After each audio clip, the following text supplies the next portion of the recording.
Well, good morning, good afternoon, good evening, everyone, and welcome to my YouTube channel, Buddhist Biohacker. Welcome to my podcast, Buddhist Biohacker, as well. My name is Lisa Gunshore. I am your host, and as always, your mystic guide. And we are joined today by one of my absolute favorite people, Denise Maple. She is the founder of Live Life Spiritual Direction. She is a mind, body, and spirit coach. And today we are going to talk about everything is emotional. And Denise, welcome to the show. Thank you, Lisa. I am thrilled to be back. Oh, I'm so happy to have you back and really appreciated you having me on your podcast. And you all can find Live Life Spiritual Direction on YouTube as well. So don't forget to subscribe to Denise's channel and also like, subscribe, comment on this video so that we can help the algorithms grow. So Denise, I thought we would just start with what is your story? What sparked you to even begin coaching? What started Live Life Spiritual Direction? Yeah, thank you for that question. So I would say it started when I was just exploring new spiritual and philosophical topics when I stumbled upon a spiritual center in Chicago. It was called Bodhi Spiritual Center. It's no longer around. And I was just enthralled with these teachings that somehow I already knew, but had never heard before, didn't know other people did. And basically the teachings were, taking the threads that run through all the major religions and just focusing on what's important, love is all there is, oneness, do unto others as you want done to you, life is eternal, things like that. And I was just really enjoying, changing my mindset about who I am and who I'm expected to be in this world. I, not to criticize religion, but the traditional way just didn't work for me because I often felt bad that I am this sinner and I've always got to be repenting. And what I have learned for myself, the truth is, the more that I love myself, the more I show up and can love others as well. And that creates a better me, which in turn creates a better world. So I was just taking classes and enjoying the conversation. And I stumbled upon an opportunity to help my neighbor, who's a good friend, work through some of his grief. His mother had passed away. And it happened all very organically. And I realized that there was something more for me. So I became a licensed spiritual practitioner through the Centers for Spiritual Living. And that's really how it all started. I love that. I love that so much. And, you've had this very diverse background. And I always think it's interesting, we come from all of these different places. I mean, you've had motorcycles in your life, you've, been a teacher and, college professor, all these things. So what do you think has been the most transformational moment or experience in your journey going from these diverse background to now spiritually diverse background? Yeah. So my first career out of college was commercial banking. I was a commercial banker. I was also teaching folks how to be a commercial banker. And a good friend of mine recommended the book, Feel the Fear and Do It Anyway by Susan Jeffers. And I realized that fear was holding me back in so many respects. So shortly after that, I was working with a coach. I started my first business, which was called Vava Vroom, which was women's motorcycle apparel. That I had that company for 8 years. And from there, I just realized that I didn't have to fit into any kind of mold. Even though I was at the same bank for 17 years, I did a lot of different things within the bank, which allowed me to have a broad background in banking, but also to continue learning, because I just have figured out that I'm a lifelong learner. And if I'm not learning, I will get bored pretty quick. Same. can see that about you, Lisa. You do a lot of cool things. Yeah. I think there's something about being this like lifelong learner that makes you a coach, because coaching is a culture of learning. I think that's what you're doing. You're really just facilitating, self-knowledge, like learning about yourself with your clients. And in turn, you learn about yourself. And so I think there's something to that those of us who are drawn to the, coaching as a profession, we all like to learn. And so it's interesting to learn about people as well. Yeah, absolutely. Absolutely. And I find because of my clients, I will then learn other new things. Like right now, I'm reading the book Attached about relationship attachment styles. And not only is it helping me, but it's helping me work with my clients more effectively. Yeah, I love that. And look at who all's here. Jason, we love you so much. Good morning. Thank you for being here. Julie Hoyle, we love you too. Oh my gosh. Yes, everything is emotional. Yes, yes, yes, yes. And that's a great segue. Thank you everyone who's joining in, and please continue to share and ask questions. But Denise, it brings me to the question, like today our topic's everything is emotional. So what inspired this topic for you? And, what do you mean when you say that all physical and mental issues stem from emotions and false beliefs? I mean, this is our hour, and we could probably talk about it for 6 hours, but let's start there. Okay. First, I have to give credit for everything is emotional to the company called Quest 4. I became a Quest 4 bioenergetic testing practitioner last year. And essentially what that is through their software and their hardware, I am measuring the bioenergetics of the client. And basically your energetic body, which is an overlay to the physical body, is speaking and telling this machine what it needs and what it wants to heal, to reach homeostasis. So, when I took the training last year, I heard that everything is emotional. I said, wow, isn't that true? Because that's what I learned when I was going through my spiritual practitioner training, is there is a mental cause for all of the physical things that show up in the world. So when we talk about using the Christian terms, it is done to you as you believe. And I'm sure there's something like that maybe in Buddhism, it's said slightly differently.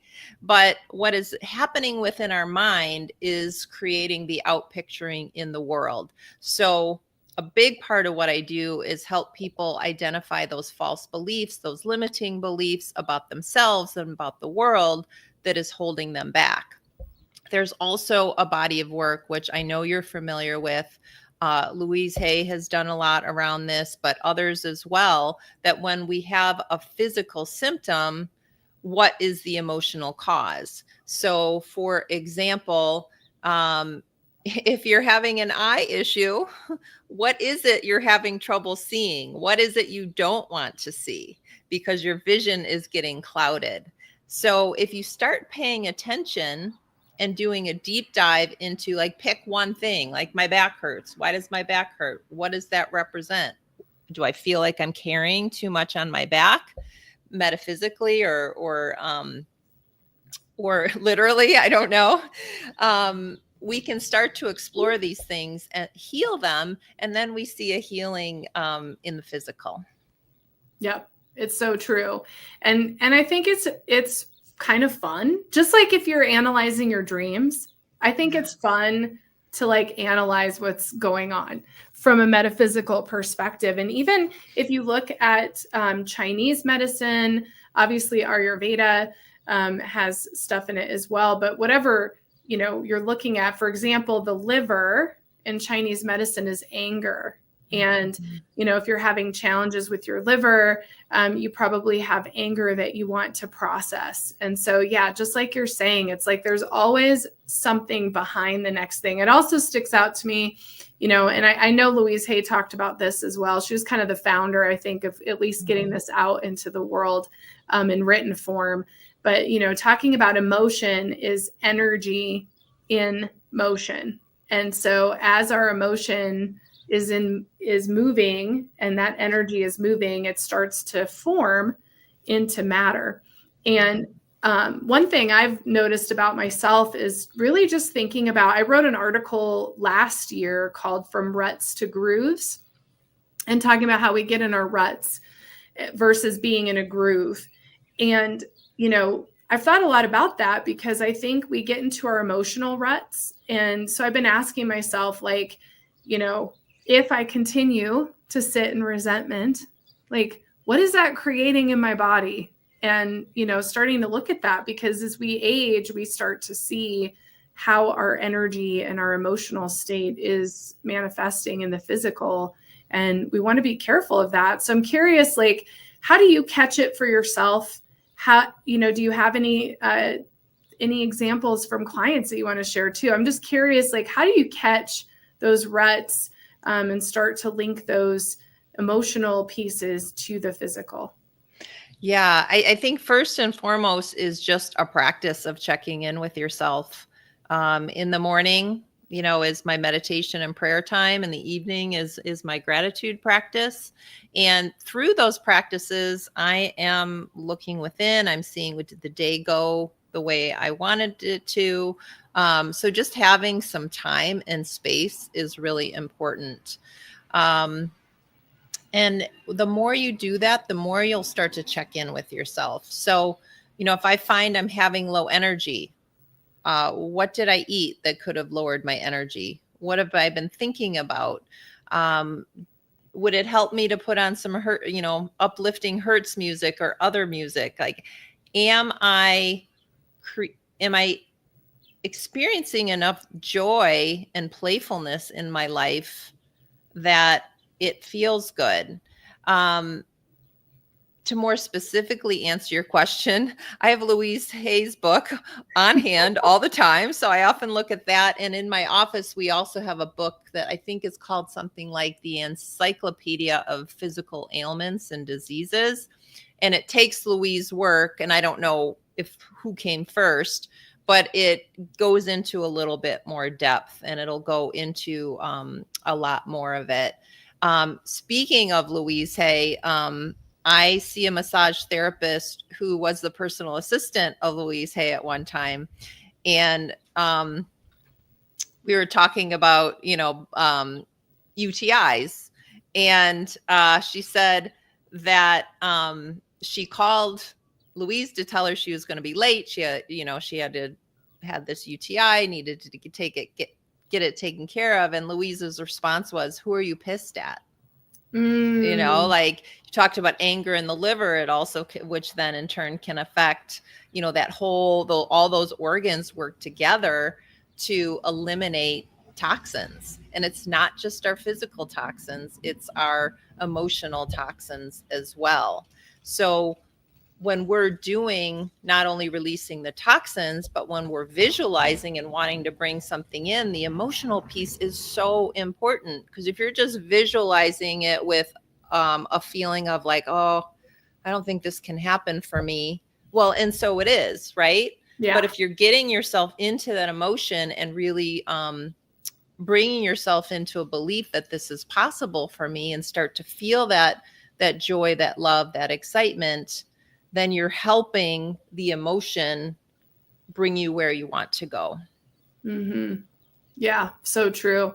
You bring up the word joy a few times, and it reminds me, my Dr. Jill, my first functional doctor, who's definitely an inspiration for my own work with clients now, had this incredible, I should find this poster because I talk about it so much and I really just need to order it. But she had a poster in her office. And in the center of the poster, it said, "Feeling good. I feel good." And then it was like, "I feel great. I feel this, da, da, da." Mm-hmm. And at the very top was, "I am joyful and full of vitality." And that's always stuck in me, because underneath "I feel good" is I feel tired. I feel, low. I feel sick, that kind of thing. And I think we often accept that feeling good is enough. And at what point in your journey did you notice that you were only feeling good, and or like, when did you start to feel that vitality and that joy and that playfulness? I'm curious. Yeah, that's a great question. And I'll probably come back to my most recent time, but it's okay if that's an ebb and a flow, right? Like that's how life is, and that's how we get our information. And sometimes we have things that happen in our life that, are difficult, and getting back to the joy may take a little more time and effort and self-care and getting support. So there have been many times in my life where I've woken up and said, this is not where I want to be, getting so caught up in the doing. The world will tell us, you're only of value for what you've done, not who you are. But that is a lifelong lesson for me to keep moving myself to a place of I'm okay whether I got anything productive done or not today. And sometimes like going down into the depths is how you come out and find the higher levels of existence. So last year, I think I was already a little bit mildly depressed. I had a couple relationships that didn't work out over the last couple years, and I was coming to terms with what my piece of it was and what I needed to heal within myself. And I realized I needed to slow down. Well, the universe apparently didn't think I was slowing down enough. And I slipped in the shower, hit my head, got what I thought it was no big deal. I never thought concussion, turned out to be a mild concussion. And while the physical symptoms overall got better, I had a little bit of cognitive issues where I was having some word retrieval issues. But the bigger piece was the concussion-induced depression. So taking a really mild depression that I was already kind of aware of and ready to approach and work with, and then went even deeper because I realized there was all this emotional junk at the bottom that I hadn't wanted to look at, and it was time for me to deal with it. So almost a year later, let's call it almost 11 months later since the fall, I now feel pretty good, right? Yeah. But I'm noticing my playfulness and my joy starting to come back. And the discipline for me is, again, not getting caught up in the doing, because one, I love my work. It's very creative. I like what I love doing it, but I can get so caught up in, well, I set this goal for myself, that I can miss the playfulness, the fun. And so some ways that I'm working with that is certainly diet and exercise is really important. Being very selective about who I spend my time with. And is it someone that is going to bring out that joy and playfulness for me? And also just looking for things that I really love to do and that are nourishing. Yeah. Yeah. Well, and what do you find nourishing? Like, what are your nourishing go-tos? Yeah, for sure. Nature. I'm blessed to live in the Kettle Moraine forest area in southern Wisconsin. There's 4 lakes in my town. I can walk to 2 of them. So lately I've been going to the cemetery across the street that's on the lake. And there's this little area where it's just completely secluded, and I can meditate, I can pray, I can journal. And that's one way to connect with nature, but also myself. But then there's also, fun, silly times. Like a lot of times spending time with my family is kind of silly and fun. And, we just goof around a lot. And one thing that now that I am, feeling up to it, I want to plan a game night, silly game night. I don't know if you've ever heard of the game, the board game, Awkward Family Photos board game. Like, remember, that sounds back fun. to the memes from back in the day? You make up these silly captions and just be goofy.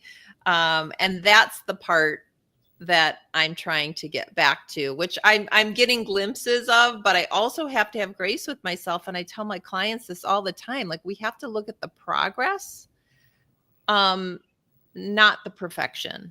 You know, we are human after all. Yeah, it's so true. And Jason's sharing here, universally assisted slowdown, can relate. Looking back, what a great gift. Yeah, it's kind of funny. I got a concussion this year also because I fell hiking. Yeah, like after our podcast on your show, I fell like the next week. So concussions are a weird thing, first of all.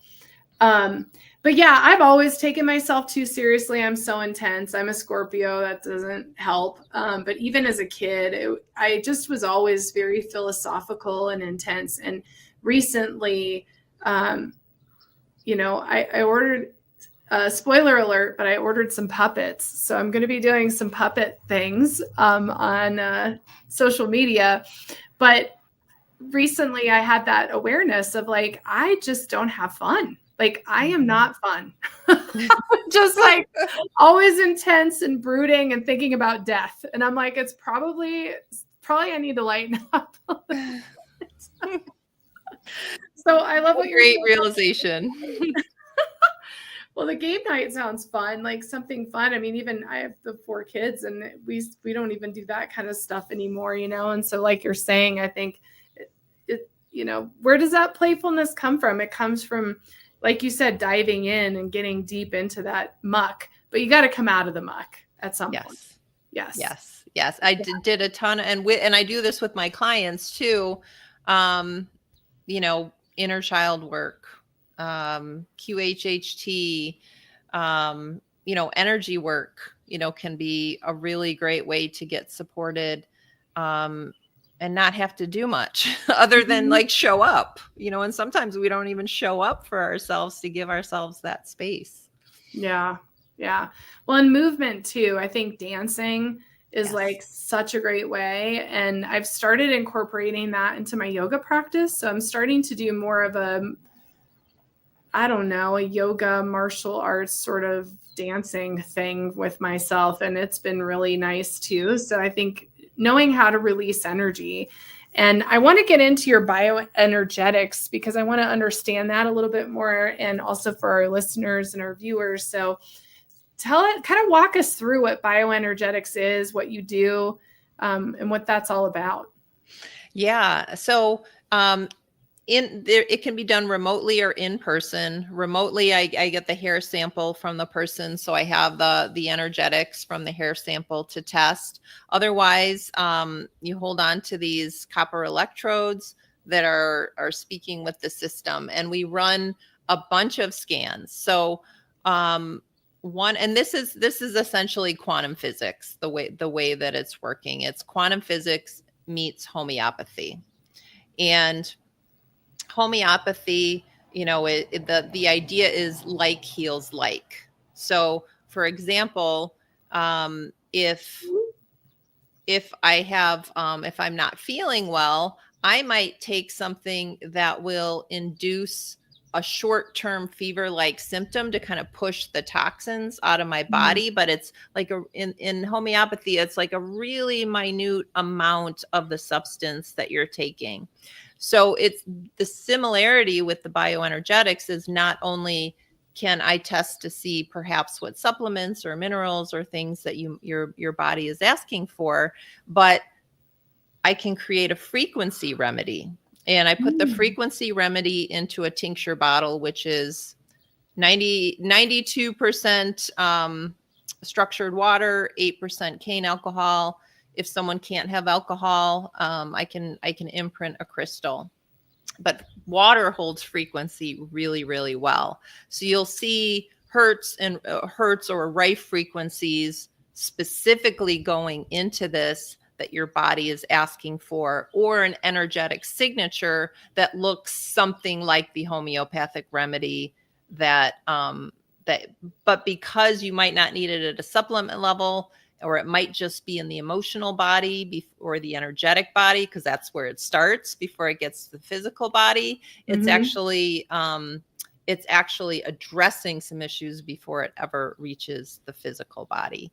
So look at the energetic organs first, the energetic body of the organs, which is how our body functions. Then I look at the nutrition piece to see what supplements and minerals might be lacking. And then I ask the machine, like, what tests do we need to do next? And I do that a few times. Typically, whatever issue is going on is addressed with those five. But then I can run a sleep one. I can run a digestive one. But one of the most important scans is the emotional scan. And so I will run a scan, and what will come up is what are the uncomfortable emotions that are coming in that might be causing some issues, like anger and frustration. Guilt comes in a lot. So how can we heal that?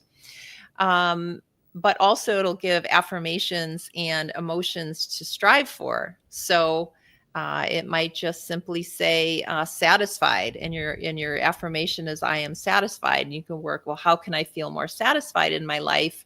Or it may be a deeper affirmation, and maybe we're not leaning on, our trust in the universe enough.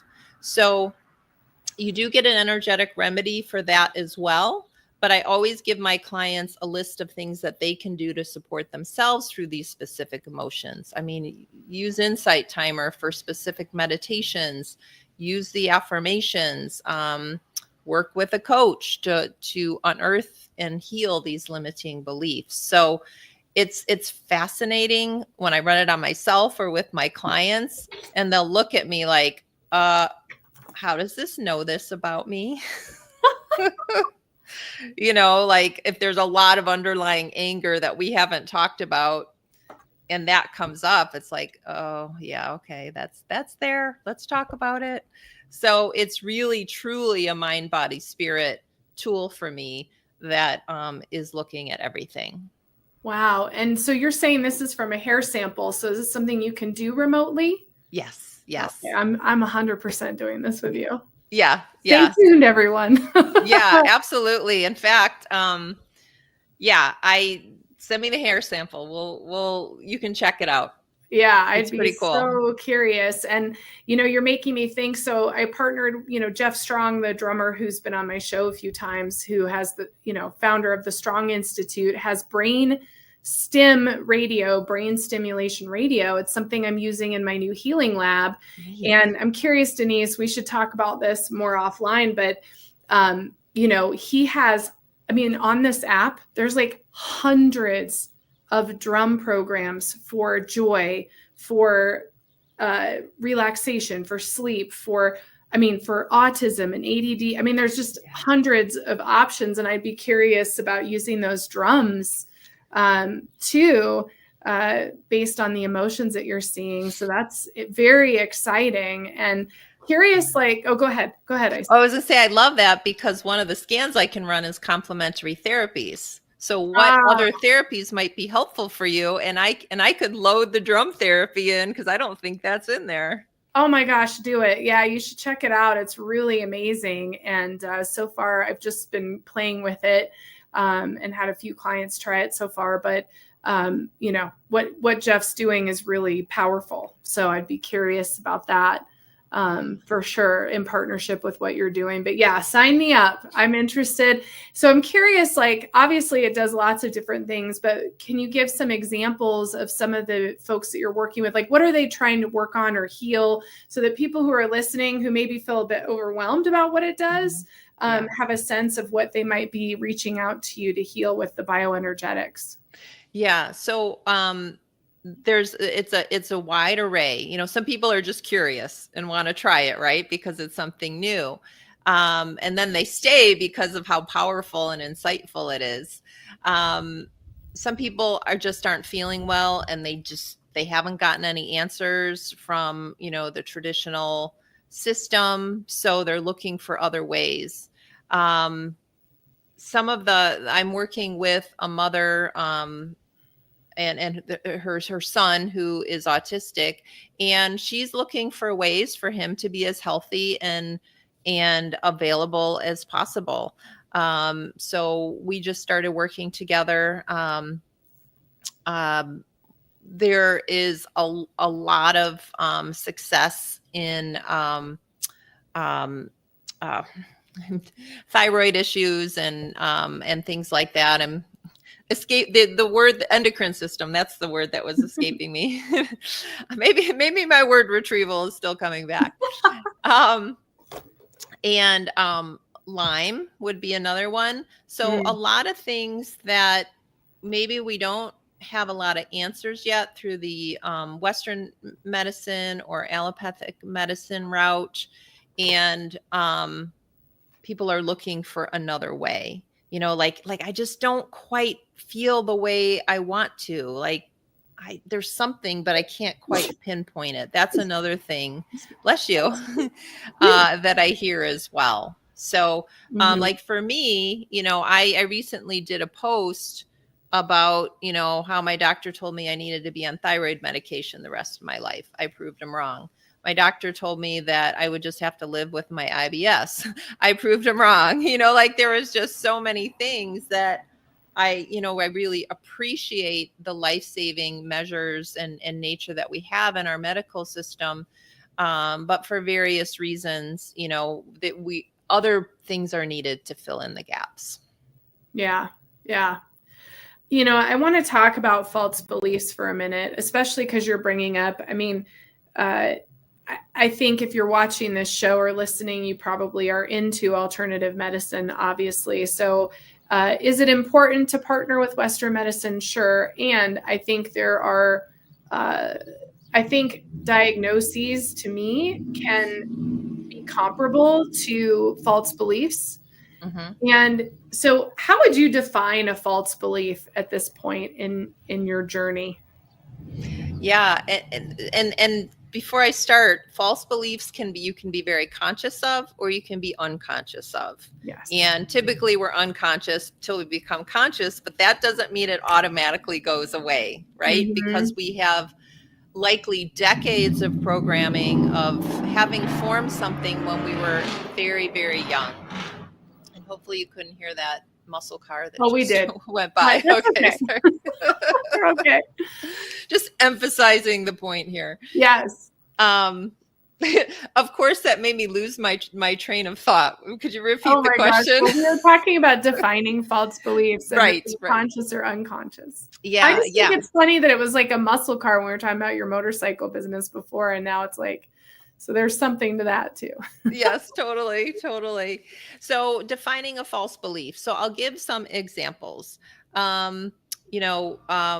Think about the sayings we grew up with. Money doesn't grow on trees. Money is the root of all evil. Okay. Well, first of all, that is not what it said in the Bible. It said something like money is the root of all kinds of evil, like something like that. So money is just energy. Also grew up with, at least when we were younger, not having a lot of money, and there was a lot of worry about money in the household. So I saw my parents work very, very hard. Like I'm very grateful for, what they were able to provide for my sister and I. But I also got the false belief, well, the only way to have a good life is to work yourself to the bone. So unwinding those patterns and allowing some more leisure, and really like having to fight those instincts a little bit. I can go back and I can do inner child work or past life regressions and things like that to help with it. If we grow up in a very results focused society, so if I'm not performing, then what good am I? And that's a big one that I had to learn. So I'm using my own examples because I don't want to use, client examples, but this exists within all of us. So when I'm working with the client, I'm just listening for words and phrases that is an assumption on my client's part, or a consistent thing that they say. You know, like I recently had a client say, and again, I feel alone. You know, so let's look at what's false belief is creating the feeling of being alone, the feeling of aloneness instead of solitude, or, you know, a more peaceful way of looking at it. And likely, you know, there were times in her history where, you know, she had some either emotional or physical isolation that we carry with us. Mm-hmm. Yeah. Yeah. I did some research, so I've got some things to throw at you and our audience. How about the false belief, I can't trust my body? Ooh. I get goosebumps. And here's where this came from. Here's the patterns, the symptoms of I can't trust my body. Mm-hmm. Anxiety, nausea, panic attacks, allergies, histamine intolerance, hypersensitivity to supplements or treatments, clumsiness, numbness, disconnection from hunger. Yeah. I can't trust my body. So when you were saying all of those phrases, the thing that kept running in my mind was a mistrust of life. Mm-hmm. Life in general. Our body represents our physical world.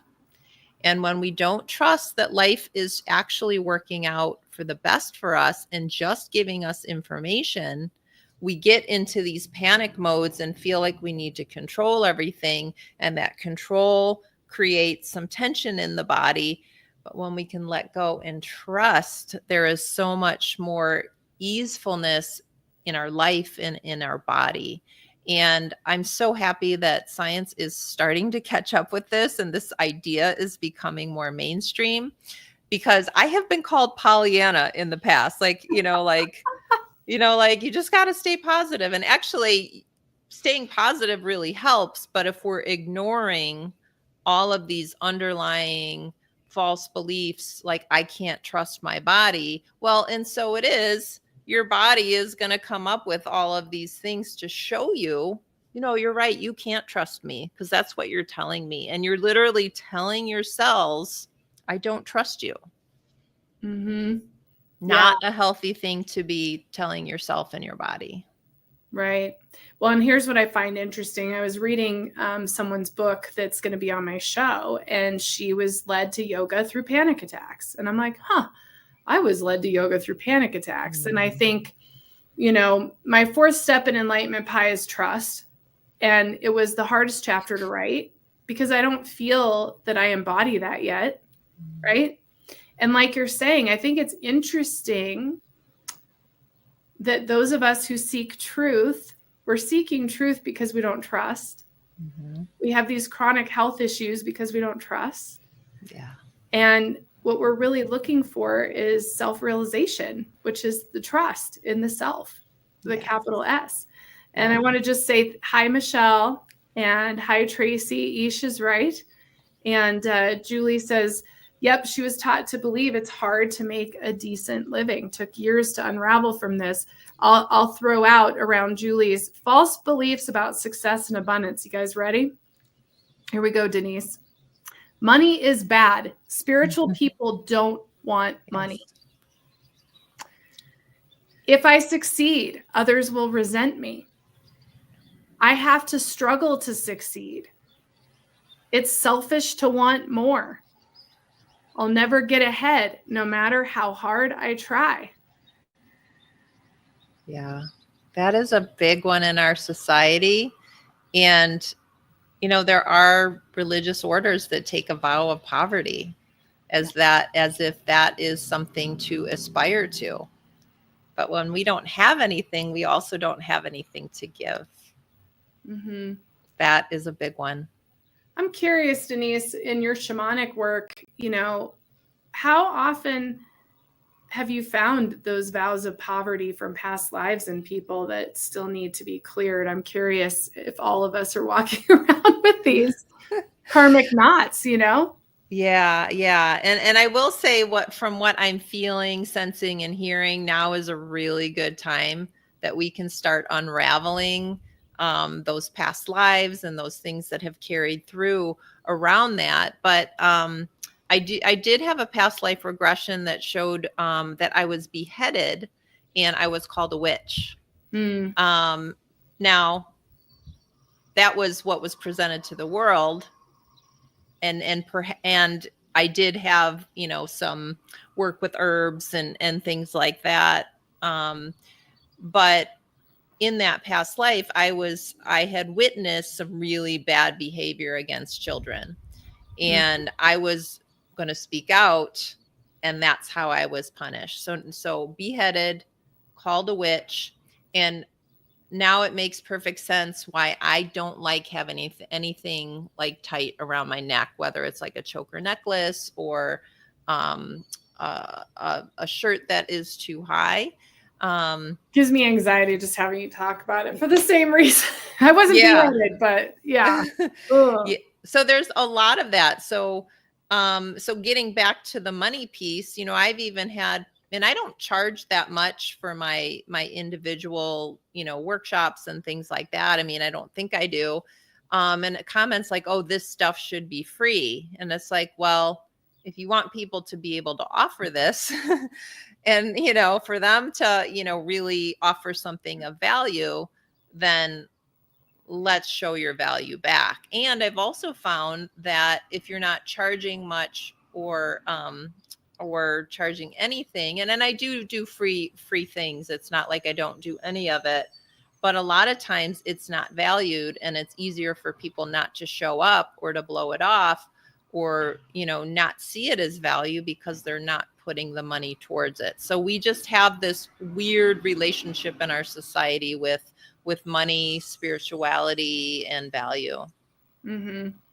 Yeah, it's been a struggle for me. I can't tell you how much time and energy I have spent in 20 years trying to figure out what to charge. I mean, it is like awful, Mm-hmm. And what you go through when you see what other people charge or not charge, and should I charge, and blah, blah, blah. Yeah, you're right. And it was a lot easier before there was paper money, because at least you were exchanging, right? You were exchanging bread for the reading or for the healing or the herbs or whatever. And it's tangly. And that whole idea of spiritual people shouldn't want money, like, it puts you in that place, like you were saying about the vow of poverty. It puts you in a place where you're in lack, and it's difficult to be creative when you're in lack. Very difficult. Tracy shares here, it's amazing how entangled they are. Beliefs feeding a body process. Yes. Some more false beliefs about spirituality. Only special people are spiritual. Mm-hmm. If I follow my soul's path, I will lose everything. Yeah. My dreams are unrealistic. God, spirit, source is separate from me. Yeah.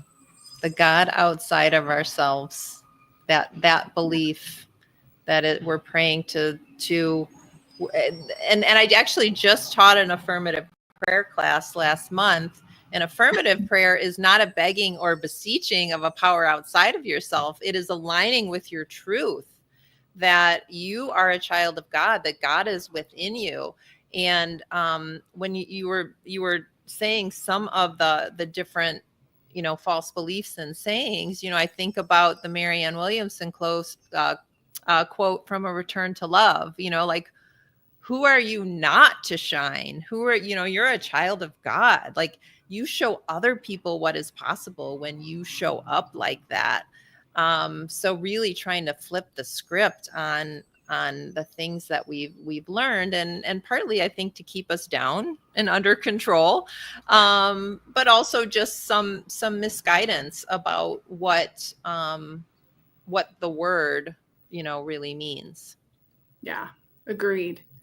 Going back to the trust idea, how do you support clients in their trusting the process of healing, because it's not, I love that meme where there's two lines, one for healing, natural healing, and the other one's the quick fix. And there's 500 people in the quick fix line and one person in the healing line.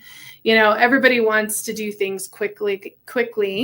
And so when you choose natural healing and you choose to work with one of us, like, what's your process to help the client trust in that process and to trust their own body to heal?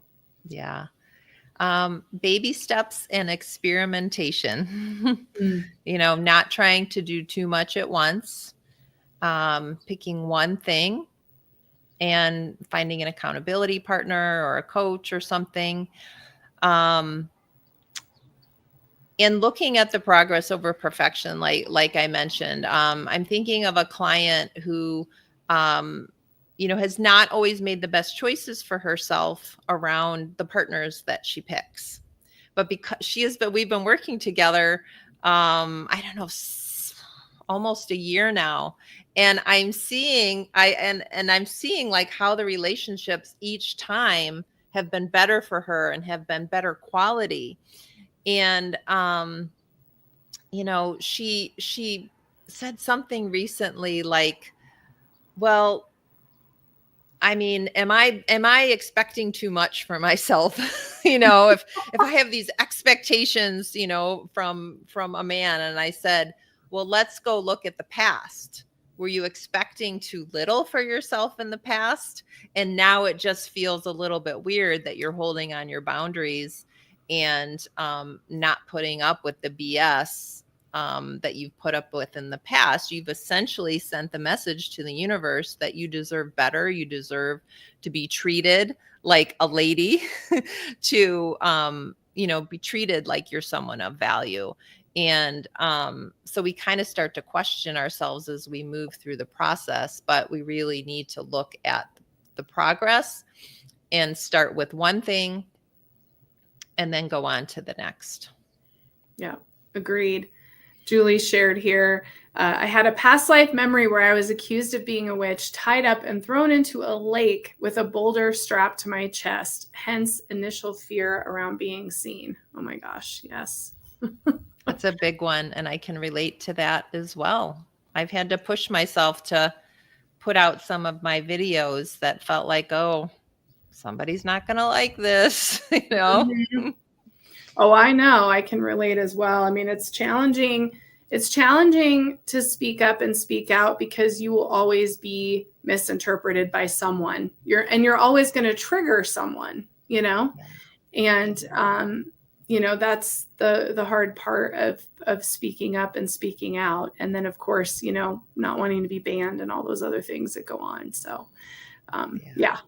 And in the interest of not being banned, yes, I want to make it clear that the bioenergetic testing is not a diagnosis. Yeah. We are not diagnosing the body. I am measuring the energetic field, which has a relationship with the physical body. Yes. I love it. I love it. Oh my gosh, Denise, I'm so happy to have had you on today and would really love to give you a little bit of time before we close just to share how can people connect with you? How do they make an appointment? What are you up to? What do you have upcoming? Thank you so much. So the best place to start is at livelifespiritual.com. You can connect with my social media, my YouTube channel there to follow, to schedule a session with me. At the top of my website, it says schedule a session. If you're not sure what you need or what you want, or just want to get to know me better, I do offer an initial free 30-minute consultation. So I do spiritual coaching, Reiki, and the bioenergetic testing. And some upcoming programs that I have at the end of the month in Northern Illinois. I am Northeast Illinois. I'm doing Reiki meditation and more with the horses. So bringing in equine therapy and nature into the healing process, and doing more Reiki and meditation at the end of June in my town, Whitewater, Wisconsin. That's a free program through the library. It's a summer wellness series. And then look for more, because the first half of the year has been packed. I think in July, I'm going to take a little break.